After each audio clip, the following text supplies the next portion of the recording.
여러분 반갑습니다. 시사 1번어 제레피티 강사 우선입니다. 자, 오늘은 제레피티 공식 홈페이지에 공개되어 있는 문제를 함께 풀어보겠습니다. 자, 오늘 풀이할 문제는 파트 3 문제가 되겠습니다. 화면 보시겠습니다. 자, 여러분들이 보시는 문제는 총 5문제로 구성이 됩니다. 자, 그 중에서 지금 2문제를 보고 계신데요. 근데 여기서 지금 제가 하나 참고로 말씀드리면 2016년도 문제이기 때문에 이 문제가 그래서 18년도 공개가 됐습니다만 공식 홈페이지에 올려와 있는데 원래는 5문항으로 출제가 됐습니다. 근데 최근 몇 해 연속해서 3문항으로 지금 출제가 되고 있어요. 근데 개인적으로 생각하기에는 이번에도 3문항으로 나오지 않을까라고 생각을 합니다. 자, 그러면 이 3문항으로 줄어들었다라고 했을 때는 그 단어의 선택에서 조금 고민을 합니다. 저희들도. 자, 예를 들어 예전 같은 경우는 5문제 중에서 예를 들면 한자문화권 학생이라면 3문항 정도는 당연히 다 하는 거, 그죠? 예, 그것이 들어오고 2문제 정도는 일본 특유의 표현에서 오는 문제가 들어와요. 예, 근데 이제 3문항으로 바뀌게 되면 한 문제 정도는 한자문화권 학생이 다 풀 수 있다라고 한다면 2문제 정도는 조금 일본어적인 표현 안에서 접근을 해야 되고 한자문화권 학생이기 때문에 코서 틀리는 문제가 생길 겁니다. 아시겠어요? 자, 그러면 이제 이 문제는 지금 14번, 15번이라고 해서 파트 3의 총 5문제 중에서 마지막 문제 2문항을 함께 풀어보겠습니다. 자, 문제 문항수는 바뀔 수 있습니다. 참고하시겠습니다. 자, 이 문제는 여러분들께서 보시는 파트 3은 어형성 문제입니다. 이 어형성 문제는 복합 파생어, 접두어 접미어를 중심으로 보셔야 돼요. 그래서 한자문화권 학생에게 유리한 문제도 있고 아까 말씀드린 대로 아니야 조금 이거는 실수할 수 있어. 한자를 알기 때문에 실수를 하거나 조심을 하셔야 될 문제도 나오고 있습니다. 한 문제 보이죠? 자, 그러면 같이 한번 풀어보겠습니다. 자, 시간 잠시 드리겠습니다.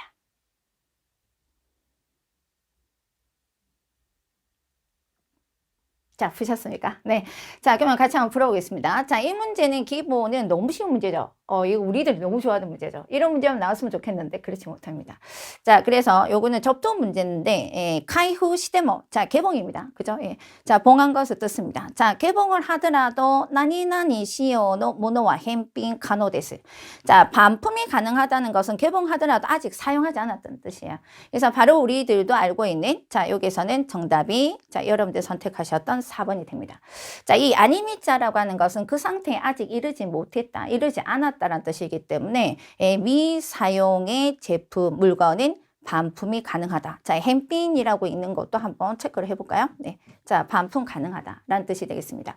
자, 그러면 여기 지금 미사용이라고 미시효라고 읽어도 상관없는데 또 하나 여러분들께서 기출문제에 나온 것들을 조금 참고를 하시면 여러분들께서 완성이 아직 되지 않았습니다.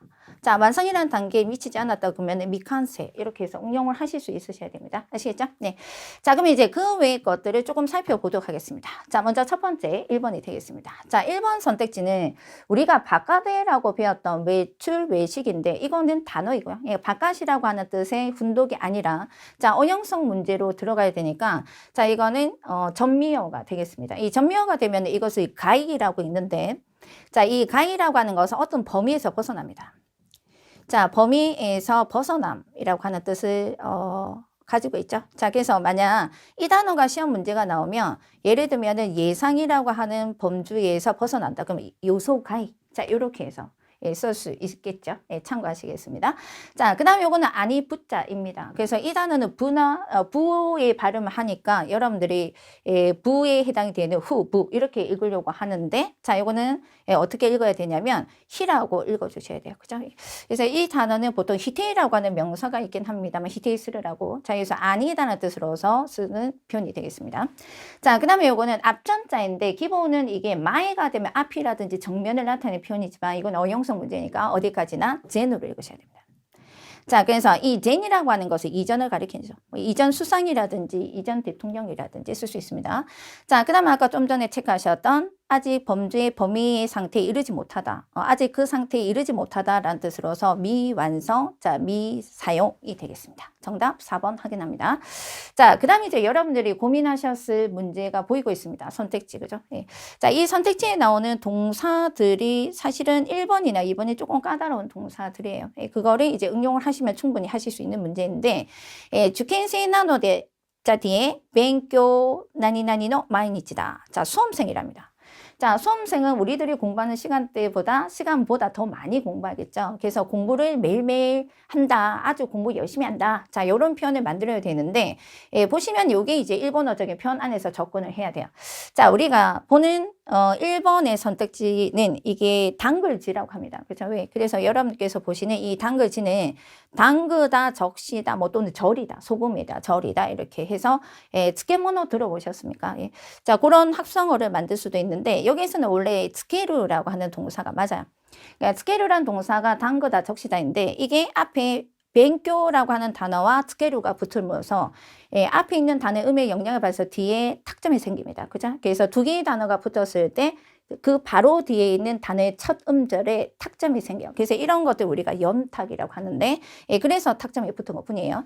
자, 벤교즈게라고 해서 정답은 1번이 되겠습니다. 그러니까 공부에 당겨져 있고 절여져 있는 상태다. 자, 이걸 우리가 의역을 하면 수험생이기 때문에 매일 공부에 열중해서 공부를 했다라는 뜻이 되겠습니다.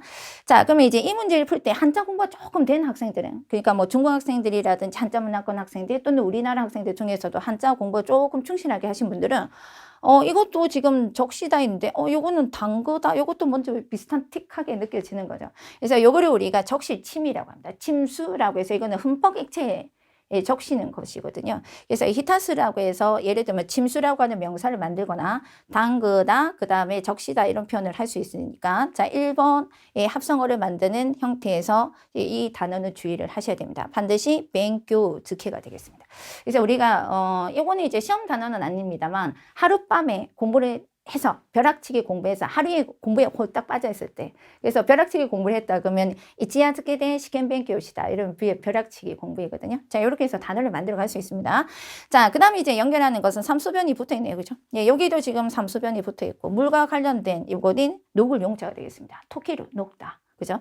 자, 그 다음 요거는 충만하다, 넘치다라는 뜻이죠. 예, 그래서 뭐 자신감에 넘쳐있다 이렇게 해서 쓸 수 있는 편이기 때문에 공부 미치루. 자, 그 다음에 공부 녹다. 이런 것들은 아닐 테니까 지우고, 자, 요 단어와 1번 단어를 의식해서 공부하실 필요가 있겠습니다. 자, 여기까지 해서 파트 3 문제 끝내겠습니다. 다음 영상에서 뵙겠습니다.